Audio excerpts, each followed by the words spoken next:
시장은 조금 밸류에이션이 좀 과하다라고 봐야 돼요. 많이 과하죠. 어마어마하게 과한 거죠. 말도 못하게 이건 비정상적이죠.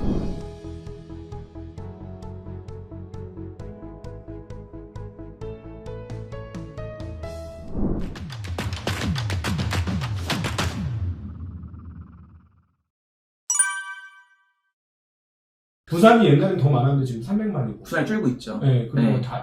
거의 대부분의 주요 도시들이 수도권으로 우리나라 인구의 절반이 이동했으니 부산이 대부분 다 빠져서 충청도, 뭐 공주 이런 데 맞습니다. 남쪽은 거의 다 빠져 있어요. 네. 부산이 왜 줄었겠어요? 거기 양재 직장군이 없어요. 부산은요. 부산에 우리나라 상위 랭킹 20위 안에 있는 대기업 부산에 한 개도 없습니다. 네. 부산에 대기업이 큰 대기업이 하나도 없어요. 맞아요. 네. 중견기업 리노공업 정도밖에 생각나는 게 없으니까. 야, 그러면 결국은 인구 분산을 하고 지역 발전을 하려면 무조건 직장이 있어야 되는 거예요. 양질의 고품질의 직장군이 있어야죠. 네. 또 거기 오는 생산 인구가 젊은 노동 인구가 와야죠. 그 나이 먹은 사람이 오면 안 되고. 소비가 안 되잖아요. 그러면 거제도라든가 네. 창원은 조금 다를 수 있겠습니다만 거제도 같은 경우는 요즘 젊은 친구들이 아직 조선운수 일 안 하니까 거의 다 외국인들이에요. 그러니까 거기는 지금 뭐 산업이 잘 되고 네. 나쁘지 않은 직장임에도 불구하고 그 다른 직장에 비해 화성 평택에 있는 직장보다는 도시적으로는 조금 안 좋은 거네요. 그렇게 따져보면. 그러니까 동탄 있지 않습니까? 네. 동탄이 화성시 안에 있지 않습니까? 동탄이 화성에 있는 건데 동탄 1, 신도시가 화성 104만 인구 중에서 동탄 인구가 지금 40만이 넘어갑니다. 네. 거의 절반이 동탄에 있다는 뜻이에요. 근데 그 절반 40만대 있는 그 인구 비율의 거의 60% 70% 정도인가? 그게 거의 30, 40대란 말이에요. 네. 다 신혼부부, 다 애기들 있고, 다 이제 30, 40대 양질의 그 인력, 생산 인력이 다 동탄에 거의 몰려있어요. 30, 40대의 고품질의 인력이. 그러니까 동탄에도 지금 서울 강남하고 가격이 뭐 붙는다는 그런 집들이 나오는 게 바로 그런 이유 때문에. 이번에 그 롯데캐슬 그 20억 초반대 신고된 거는 내가 볼 때 뭔가 좀 잘못된 거고요. 그러니까 잘못된 게 아니고 뭔가 좀 짜음이 있다 말씀을 드리는 거고요. 그래서 하여튼 동탄이라는 동네가 굉장히 소비력이 높아요, 지금. 거기는 30, 40대 인구층이 많고 양질의 직장군이기 때문에 연봉이 굉장히 높습니다. 네. 그 도시가 이제 잘 발전을 하려면 지금 말씀을 종합해 보면 이거 약간 저희 쪽 이제 경제적인 관점으로 보면 좋은 직장, 그러니까 좀 연봉을 조금 높게 줄 수 있는 직장이 가서 근데 그것도 나이가 30, 40대가 좋아하는 그런 직장이 기업이 생겨서 그런 30, 40대들이 많이 이동을 하게 되면 그 지역은 소비가 돌죠. 네, 소비가 돌면서 이제 발전하게 되는. 당연하죠. 네, 그러면은 그러면 우리는 이제 이 광역의 경기도권까지는 좋은데 나머지 지역은 정말 아까 말씀하셨던 속초처럼 뭐 관광지로 개발될 수 있는 곳 그런 데 외에는 많이 힘들겠네요. 그렇죠. 부동산 테마라는 게 가짓수가 이렇게 무한정하지가 않아요. 아까 말씀드린 관광, 휴양, 힐링 테마, 기업 테마, 그리고 또 숙박 테마 뭐 등등 있지 않습니까? 딱 툴은 거의 정해져 있어요. 그게 이 동네에서 적합하냐를 잘 따지셔야죠. 이 동네 테마가 뭐냐, 1등 테마가 뭐냐를 아셔야죠. 그러니까 최근에 어디 공주 부근의 시골은 집이 다 쓰러져 가서 오히려 빈집 남아 돌죠. 빈집세를 받아야 된다. 빨리 철거를 하든가. 지금 지자체들이 많이 골치 아파하고 있어요, 지금 현재. 우리나라 지자체들이. 그러면 만약에 인구가 근데 줄잖아요. 20년 후부터는 진짜 굉장히 가파른 속도로 줄게 될 것 같은데. 그럴 수밖에 없죠. 정확하게 한 15년 이후부터는 정말 젊은 사람들이 쭉쭉쭉 빠지는데 지금 월 2만도 애를 안 낳는데요. 지금 아시겠지만은 전체 평균치가 0.7 아닙니까? 지금 0.67로 내려가고 있는데 화성시가 지금 한 명대입니다, 지금 현재. 그러니까 화성하고 용인, 평택 쪽만 거의 한 명이 육박하고 나머지 지역은 다 0.7 이하로 다 가라앉고 있어요. 그래 맞아요. 그러니까 기업이 살아있는 지역, 그 청주 요즘은 좀 그렇고. 그렇죠. 그런 지역은 직장이 좋으니까 애를 그래서 결혼도 하고 애도 놓고. 그런데 자본이 있으니까. 직장이 없으면은 애도 안 놓고 그러니까 0. 몇 명 떨어지는 거고. 그러면 그렇게 되면 이 인구가 빠지는 지역은 부동산은 정말 조심해야 되겠네요. 그게 어떻게 보면 원칙 중에 하나죠. 공식 중에 하나로 볼 수 있죠. 하지만 그 공식이 100% 맞다고 볼 수 없어요. 그 지역의 니즈부터 먼저 파악하셔야 돼요, 항상. 그 지역의 수요 공급의 원리가 제일 중요하잖아요, 부동산은요. 모든 시장이 마찬가지지만 수요 공급의 이 교차 지점, 교집합 지점이 어떤 원리로 발생하는지 그 시장에 대한 니즈 파악이 먼저죠. 예를 들어서 우리가 이제 거시로 부동산 이렇게 된다 하는 얘기는 정말 너무 약간 구름 같은 얘기고, 네. 지역별로 부동산 이론은 다 다르게 적용될 수밖에 없다. 네. 그게 100개면 100개가 다 똑같이 찍어낼 수는 없습니다. 네. 각 지역별로의 특색이 있고 메커니즘이 다 있기 때문에 네. 그거에 대해서 정확하게 지역 분석하시는 게 먼저입니다. 네. 그렇군요. 이제 우리 금융권에서는 어떻게 생각하냐면 이제 금리가 절대적인 기준이다라고 생각을 하는데, 부동산에 있어서는 레버리지가 굉장히 중요한 시장이다 보니 금리가 정말로 더 중요하지 않을까 하는 생각이 드는데 어떻게 보세요? 뭐 아시겠지만은 금리라는 거는 거의 이제 사람이 사람으로 치자면 중력과 비슷한 거 아닙니까? 네, 그렇죠. 네.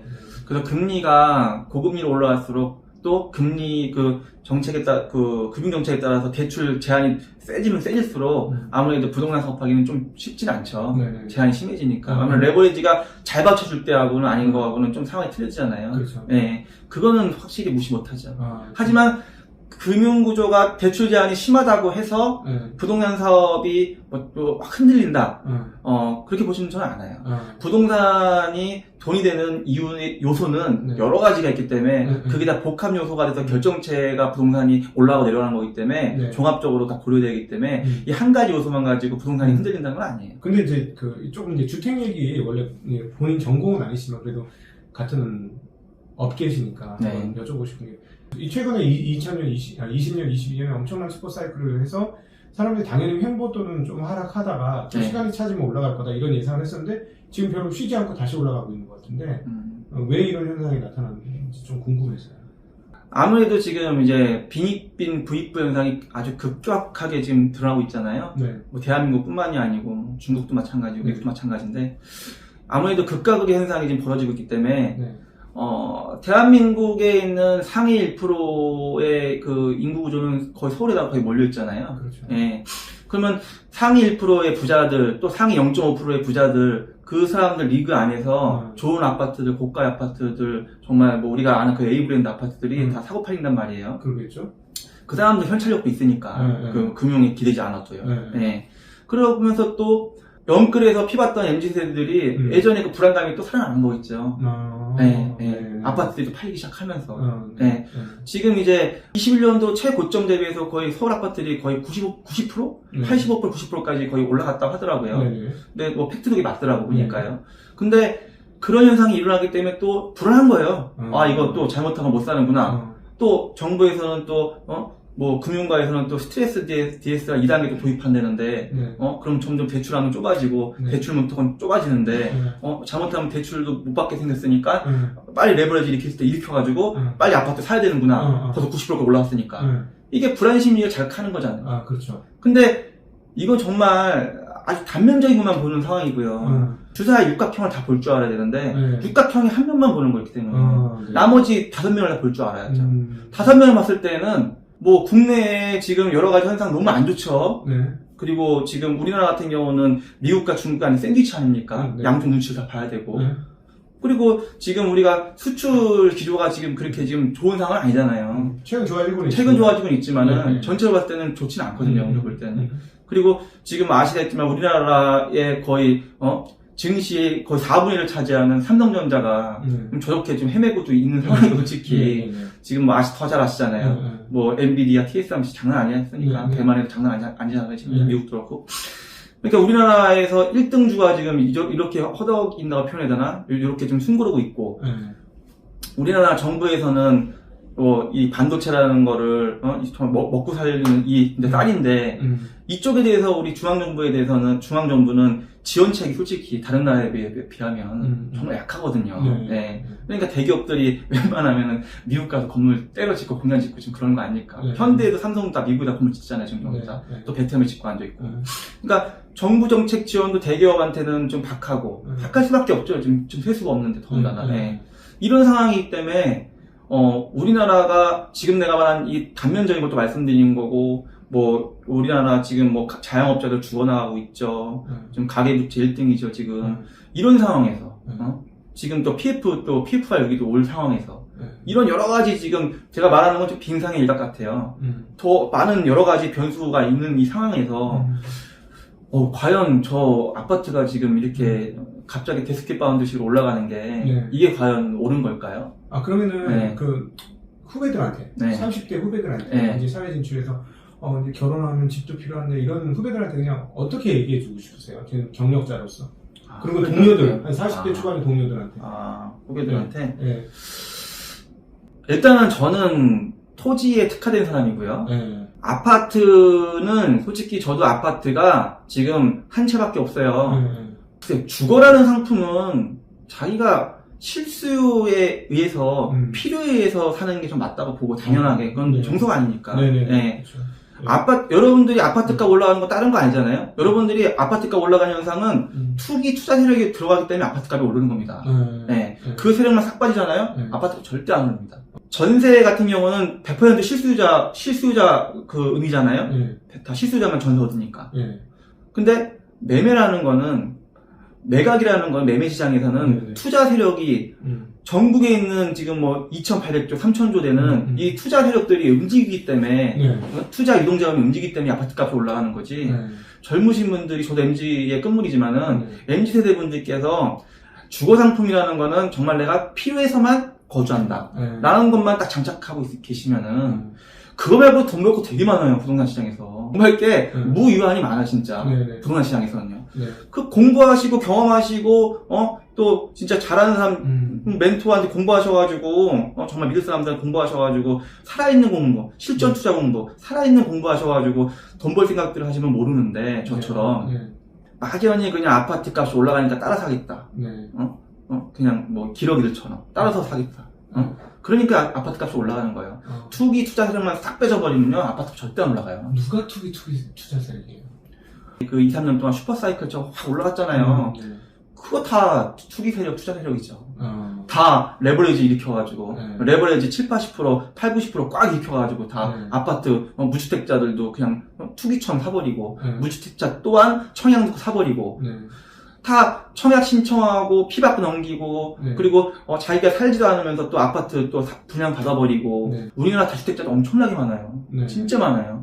그 다주택자 분들이 그 다주택에 대한 자기 투기 생각만 버려도 아파트 다 내려갑니다. 지금 사실은 이게 듣다 보니까 이러네요. 주택시장은 심리에 의해 움직이는 게 맞습니다. 굉장히 크네요. 엄청 사람이고 인간이기 때문에 인간이 매입하고 매집하는 거기 때문에 결국은 심리입니다. 예를 들어 그 공장 부지라든가 토지 그 개발 이런 것들은 사용성에 의해서 결정이 되지만 실사용성이 강하죠. 근데 주택 같은 경우는 사용성보다는 오히려 심리에 의해서 집값이 더 올라갈 것이다 라는 생각이 심리에 의한 투기 거품이 많죠. 아파트는. 그렇게 되는 거예요. 그게 아무래도 공장과 좀 차이가 있죠. 아니, 공장도 물론 투기 세력이 있어요. 임대업자도 있고 투자하는 사람도 있지만은 그 밀도수보다 여기 밀도수가 훨씬 많습니다. 대중화되어 있기 때문에. 그렇죠. 여기는 블루오션이거든요. 전 여기 레드오션이라고 좀 보기 때문에. 그러면 지금 약간 좀 그 주택은 좀 그 부동산 시장에 좀 다른 영역의 부동산 시장에 있으신 분 입장에서는 한국 주택시장은 조금 밸류에이션이 좀 과하다라고 봐야 돼요. 많이 과하죠. 어마어마하게 과한 거죠. 말도 못하게 이건 비정상적이죠. 그래도 심리가 만드니까 더 올라갈 수도 있긴 하겠네요. 그래서 저는 이렇게 생각해요. 언젠가는 여러분들한테 깨달음이 올 거라고 좀 봐요. 아주 큰 깨달음이 아마 올 겁니다. 머지않아서 MZ세대 분들이, 저도 MZ세대예요. MZ세대 분들이 많이 똑똑하거든요, 제가 볼 때는요. 굉장히 스마트하시기 때문에 그렇게 스마트한 존재감들이라면은 언젠가 큰 깨달음들이 오실 겁니다. 부동산도 트렌드가 바뀝니다, 여러분. 혁신이 온다고 말씀드리는 거예요. 제가 볼 때는 이번 정권이 아니더라도 다음 정권 정도? 혹시 누가 합니까? 주 4일째 올 것 같아요. 지금 주 5일째 아닙니까? 이틀 쉬죠? 아마 이제 3일 쉴 때가 올 거예요. 주 4일째 도입되면은. 우리 MZ세대들 뭡니까? 워라밸 엄청 중시하죠? 그날 하루하루 즐거우면 되는 거예요. 내 행복만족도가 장땡이에요. 워라밸이 제일 좋다 이거예요. MZ세대 같은 경우는.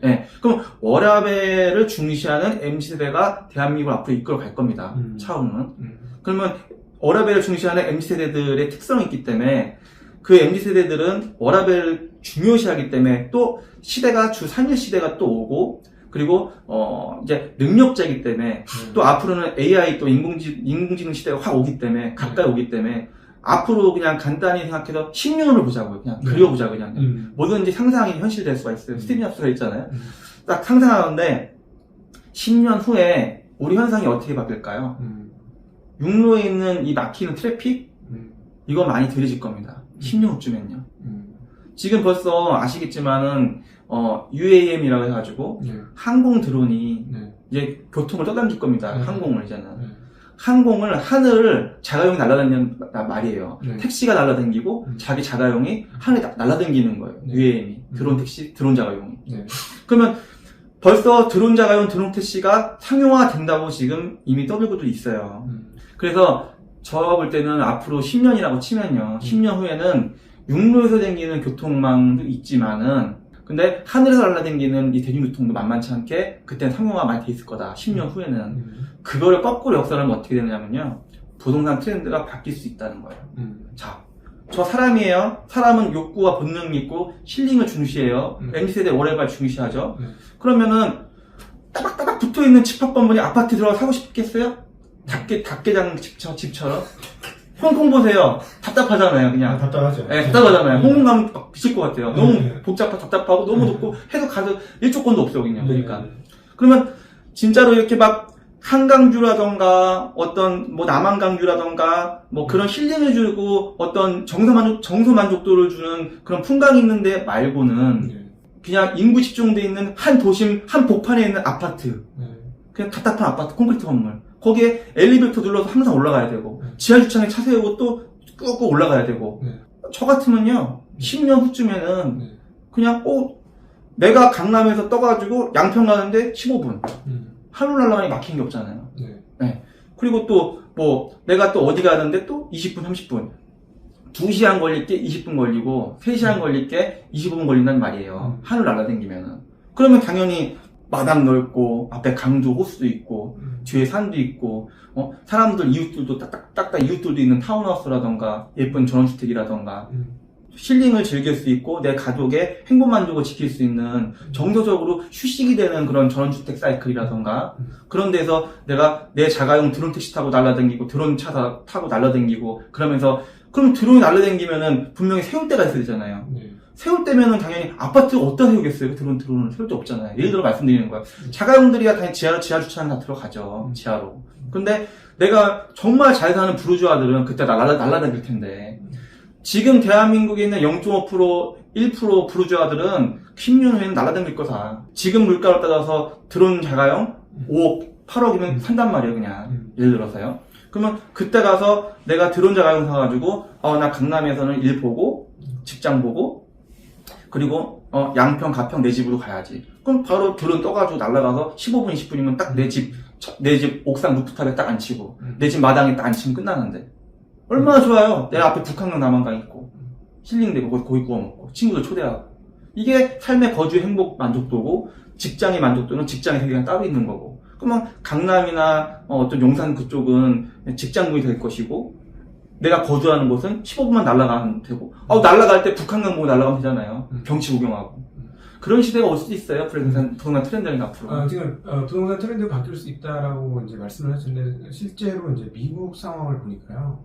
미국 동부 서부 쪽이 상업부동산 공실률이 어마무시합니다. 그 서울 중심에 있는 오피스는 있지만 말씀하신 상가가 한국은 가장 먼저 비고 있고 미국 같은 경우는 상업용 부동산이 비면서 그러니까 재택근무 이제 통신이 더 발달하게 되고 또 AI 중심으로 더 발달하면 아마 재택근무 상황들이 계속 유지될 가능성이 있으니까 더 많아지죠.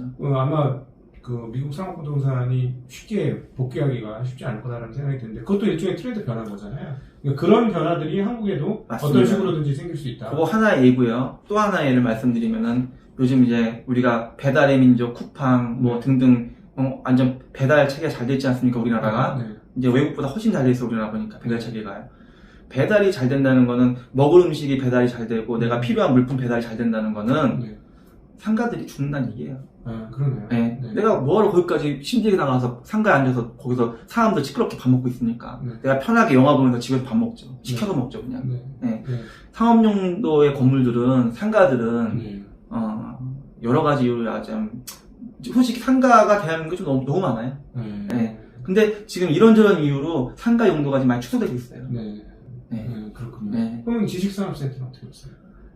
저는 처음부터 지산을 좋게 안 봤어요. 처음부터 진짜로. 저 공장 전문가고 공장 개발 많이 하지만은 그 집합 건물체인 지식산업센터 그 아파트 공장, 네. 그거 실수요자가 솔직히 대한민국에서 몇 안 돼요. 실수요자가? 네. 아, 그러네. 중소기업 하는 분들이 많아야 되는 거네요? 그거 하려면? 웬만한 공장 하시는 분들 네. 마당 필요하죠. 그렇죠. 그리고 기계장 들어가니까 공장 크게 필요하죠. 제조업은 공장형 아파트에 못 들어가죠. 크게 제조업하는 사람들은 장비만 있고 그게 주먹 얼마나 무거운데요. 못 들어가요. 네. 그건 사무실로만 쓸 수 있는 거잖아요. 그러니까 간해수급원 용도의 제조업 또는 사무실 용도, 오피스 용도. 네. 그렇게 만들어놓은 그런 아이템을 네. 그게 농용할 수 있겠습니까? 그 아이템이? 아. 그것도 거의 70%, 80% 이상은 다 투기 세력이다. 투기 세력들. 거기는 얘기 들어보니까 투기 세력이 얻어맞고 있는 것 같은데. 자기들이 투기하고 자기들이 얻어맞는 거 지금. 네. 자기들이 논 덫에 자기들이 걸린 거 지금. 그렇군요. 그래서 부동산 디벨로퍼로서 지산에 대해서 저 상품에 대해서 전 처음부터 저건 아니라고 했어요. 처음부터. 근데 저게 왜 투자분이 불었습니까? 금융권에서 잘못한 거. 금융권에서 지사센터 지산 저 아파트 공장을 LTV를 금융권에서 너무 잘 봐준 거 때까지 90%, 85% 이렇게 했으니까 금융권에서 망가뜨린 거예요 그때는. 근데 사실은 그 부동산의 버블에서 가장 핵심적인 역할을 한 것은 결국은 금융의 역할. 그러니까 쉽게 가면 대출 수준 이게 결정되는 거네요. 그럼요. 금융이라는 거는 진짜 중력과 같은 힘이 있어서 날 누르는 아픈 힘이 풀렸어. 팍 일어나는 사람이. 그런 거예요. 그러면 이제 공부를 좀 해보라 막 이렇게 얘기를 하셨는데, 근데 요즘은 사실은 인터넷에 저희가 이제 우리도 경제고 그리고 우리는 조금 약간 이제 유가증권 쪽 투자 쪽이 이제 더 가깝고 기업 투자 이런 쪽인데, 사실 실상 유튜브에서 보면 부동산 투자의 그 규모가 훨씬 큽니다. 구독자층도 크고 시장도 넓고 보니까 뭐 온갖 교육해주고 뭐 유료 강의해주고 하는데도 굉장히 많아요. 사기꾼이 판쳐요 그때는. 솔직히 얘기해서. 예를 들어 그렇게 해서 공부를 하면 되는 거 아니에요? 인터넷에서 유튜브 그러니까 여러분들한테 경계해야 될 거 정말 극혐해야 될 거 한두 세 가지만 말씀드릴게요.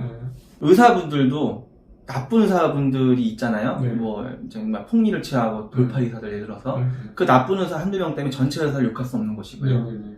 뭐 변호사도 마찬가지고. 이 부동산 생태계에서도 그 나쁜 사기꾼들 때문에 전체 욕하면 안 됩니다, 여러분. 전체가 다 그렇지 않아요. 여기도 양질의 사람이 훨씬 많아요. 모든 세계관이 다 그래요. 근데 정말 여러분들 경계해야 되실 게 뭐냐면요. 그 사람들 방식은 거의 비슷해요. 아주 심플해요. 자, 니들 나한테 공부 배웠지? 공부였으니까 신뢰가 일단 쌓였죠. 그 신뢰를 이용합니다, 그 사람들이. 나쁜 사람들이에요. 내가 니들 스승이지. 그러면은 니들 이제 배웠으니까 투자하고 싶지? 투자하고 싶습니다. 저 돈 얼마 있습니다. 그러면 내가 이런 물건을 섭외할 테니까 같이 공동 투자 들어가자. 그리고 내가 이런 좋은 물건을 잡아왔으니 니네 투자하는 동시에 나한테 선취 컨설팅 수수료 30% 줘. 선취 수수료 먼저 땡겨 먹습니다. 쉽게 얘기해서. 그리고 이 사업이 실패가 되든 망가지든 이 사람은 상관이 없죠. 자기 돈 하나도 안 들었으니까. 30% 벌써 이미 땡겼고 남의 돈으로 하는 거고 자기 돈 하나도 안 들었으니까 발을 안 닿는단 말이에요. 이 사람 발 절대 안 닿습니다. 100% 타인 돈, 공토 돈, 학생들 돈으로만 하지 자기들이 가르치는 학생 돈만 하지 자기 돈 1도 안 들어갑니다. 투자업계하고 비슷하네. 투자업계도 사실은 자기가 피를 같이 섞어야 된다. 저희는 이런 생각을 해요. 발을 담궈야 되는데 그러니까 뭔가 금전이 됐던 어떤 거가 됐던 발을 담는다는 의미가 있어야 되는데 이 사람들 절대 발 안 담습니다. 남의 돈을 이용해서 다 투자시키고 망가져도 이 사람들이 망가지는 거예요. 자기들은 선취수를 일단 땡겼잖아요. 그리고 이게 성공했어. 경기가 진짜 경기가 좋아서 성공했어. 성공하면 또 성공 보수비 또 땡깁니다. 성공 보수비 또 30%, 20% 또 줘. 선취 수수료 30%, 물건 잡았으니까 30% 줘라. 돈 벌어졌으니까 30, 40% 줘라. 실패했으면 니들이 죽는 거다. 난 상관없지. 그리고 또 어떻게 하는가? 정말 나쁜 놈도 어떻게 하는가 압니까? 공동 투자된 돈을 가지고 동업계약서를 써요. 그럼 유사수신행위에 빠져나갈 수 있거든요. 그렇게 해갖고 동업계약서를 쓰고 자기들 법인 명의로 이 공동 투자자들 명의라는 게 아니에요. 이 학원 명의로 해가지고 이 아카데미 명의로 뭐 무슨 경매학원이라면은 무슨 또 아카데미 학원이면 이 학원 이름으로 이 사람들 돈을 빨아가지고 물건을 받습니다. 경매가 됐던 실용 물건 삽니다. 이 사람들 명의로요. 그럼 이 사람들이 뭘 할 수 있겠습니까? 대출을 일으킬 수 있잖아요. 이 사람 몰래. 그래서 몰래 대출 일으켜서 금융돈을 빼먹습니다. 네. 정말 질이 아주 안 좋네. 악질이죠. 네. 네, 네. 이 사람들은 돈 빼먹는지도 몰라요. 네. 통보를 안 하니까. 항고하니까. 더 웃긴 건 뭔지 아세요? 공동 투자하는 사람이 50명이에요. 네. 50명이 자기들끼리 누가 누군지도 몰라. 네, 몰라요. 네, 네. 전화번호도 몰라요. 네. 그러니까 자기들이 누구누군지도 모르고 50명이 전화번호도 모르고 인적사항도 모르고 여기 그 아카데미만 믿고 있으니까 네. 이 사람들이 합심을 할 수가 없는 거예요. 탄압이 안 되는 거예요. 네, 네. 탄압이 안 되니까 또 시간이 쭉 지나가는 거죠. 그럼 이 사람은 그 맹점을 아니까 계속 이용해 먹는 거고 연락 절대 안 알려주고 네. 또 금융돈 뽑아먹고 선취수수도 받아먹고 망가지면 니들이 죽는 거고 이런 식입니다. 네. 이거 경계하셔야 돼요. 경계 여러분. 유튜브에 네. 그런 사람들이 있다고요? 많아요. 진짜 제가 오늘 사회자님께 오늘 뵙고선 그 말씀을 드리고 싶더라고 진짜로요. 네. 그 진짜 사회자님 같은 진짜 고품격의 진짜 레벨 있으신 분들이 그거 말씀해 주셔야 돼요 진짜 시청자분들한테. 그런 각본 있는 사람들 만나시면 절대 안 됩니다. 네, 그거 절대 경계하라고 방영해 주셔야 되거든요. 네. 알겠습니다. 자, 그러면은 어떻게 부동산을 그럼 잘하려면 어떻게 할까요? 부동산은 여러분 경험학문입니다. 그냥 저를 예로 들어 말씀을 드릴게요. 저는 이제 올해까지 경력이 약 20년 됐는데요. 물론 마이너스 인생에서 제가 이렇게 가장으로 커왔기 때문에 제가 또 병든 부모님 모시면서 제가 이렇게 어렸을 때부터 커온 사람인데 하여튼 저같이 무일푼에 대학교 중퇴한 사람도 이렇게 지금 대한민국 0.01% 정도 아마 전 레벨 될 거예요. 네. 제 갖고 있는 자산 자체가 이 정도까지 올라올 때는 그냥 올라오는 게 아니잖아요, 여러분. 저 같은 경우는 이론 베이스 공부가 30%고요. 네. 경험학문은 전 70% 정도 보거든요. 네. 그게 제 몸에 다 뼈에 박혀 있어요. 그래서 실전 투자자하고 살아있는 거가 다 몸에 박힌 사람이기 때문에 전 필드에서 완전히 몸에 박인 사람이기 때문에 저는 진짜 살아있는 그 말씀만 드리는 거고 정말 살아있는 강의만 해드리는 거고 여러분들께서 어떤 투자를 하시려면은 공부 이론 공부, 경험 공부 그리고 그 지역에 대한 공부 그리고 정말 이 분야에 뛰어난 사람에 대해서 그 사람이 정말 착한 사람이라 치면 정말 이 분야에 뛰어나고 전문가고 정말 우월한 사람이면 그 멘토한테 배우는 게 제일 빠른 솔직히 말하면 저도 저보다 뛰어난 사람들한테 계속 흡수성이 제 스타일이기 때문에 네. 여러분들께서도 그런 역량 있는 멘토를 만나셔가지고 선의적인 사람 만나셔가지고 그분이 왜 성공했는지 배우셔야 됩니다. 네. 그리고 그래서 이론 30% 경험학문 70% 부동산은 경험학문이에요. 네. 네. 무슨 말인지 알겠습니다. 네. 그러니까 현장에 더 많이 답이 더 많습니다. 현장을 찾아가 봐야 깨닫게 되는 거고. 그렇다고 이제 한 번 가서 결정하면 안 되겠네요. 그러면 여러 번 많이 하나를 결정하려면 수십 번 이상 움직여야 되겠네요. 부동산은 원칙적으로 손품 발품을 파는 작업이고요. 근데 요즘 같은 소프트웨어가 잘 돼 있을 때는 그 발품 농도가 요즘에는 별로 없고요. 요즘은 워낙에 다 잘 됐기 때문에 현명하고 똑똑하고 역량 있는 DNA를 가진 사람은 한 번 공부만 해도 10가지를 알 수 있는 사람이 있는 것이고요. 그렇지 않은 사람은 계속 공부해도 다 못 찾는 사람 있잖아요. 그건 개인 차는 어쩔 수 없는 거예요. 자기 적성을 일단 먼저 아셔야죠. 저는 제가 여기 적성이 맞기 때문에 제가 이렇게 된 것이고요. 근데 어쨌든 현장 경험을 많이 해야 되고 가능하면 적성에 맞는 분들은 계속 해도 되는데 적성에 안 맞는 분은 그냥 부동산에 적성 안 맞는 분들 꽤 많아요. 그런 분들한테 그렇게 적성에 DNA가 안 맞는데 이거를 계속 주입하는 것도 저는 맞진 않다고 봐요. 우리 박 대표님 이제 현장에 계신 분하고 제가 이제 현장의 얘기를 듣고 싶어서 이렇게 모시게 됐는데 진짜 현장 날 것을 그대로 회를 먹은 느낌 그런 느낌 많이 들 정도로 현장의 이야기를 많이 들었습니다. 혹시 저희 부동산 시청자분들께 이 얘기를 하고 가고 싶어 하는 게 있으시다면? 여러분들 제가 전문 방송인도 아니고 그렇다고 제가 어떤 교수님도 아니지만은 제가 그래도 20년 동안 부동산에 대해서 살아있는 공부를 많이 한 사람이고 많이 연구한 사람이고 또 전 단 한 번 실패도 없이 여태까지 계속 플러스로 흑자를 낸 사람이기 때문에 계속 저는 결과를 낸 사람이기 때문에 그거는 어차피 데이터가 다 말해주는 것이고요. 그래서 제가 얼마 전부터 저도 유튜브를 시작했어요. 네네. 네, 그래서 동부남 탭이라 그래가지고 저도 유튜브를 한번 시작해 봤습니다. 저도요. 제가 알고 있는 지식과 노하우를 좀 물론 방송에서 할 수 있는 용어가 있고 또 온라인에서 할 수 있는 스피치가 있기 때문에 그걸 다 담을 수는 없고요. 네. 하여튼 저도 그 유튜브 동부남 탭이 앞으로 열심히 할 예정이니까요. 네. 여러분들이 많이 좀 애용해 주셨으면 감사하겠습니다. 네, 알겠습니다.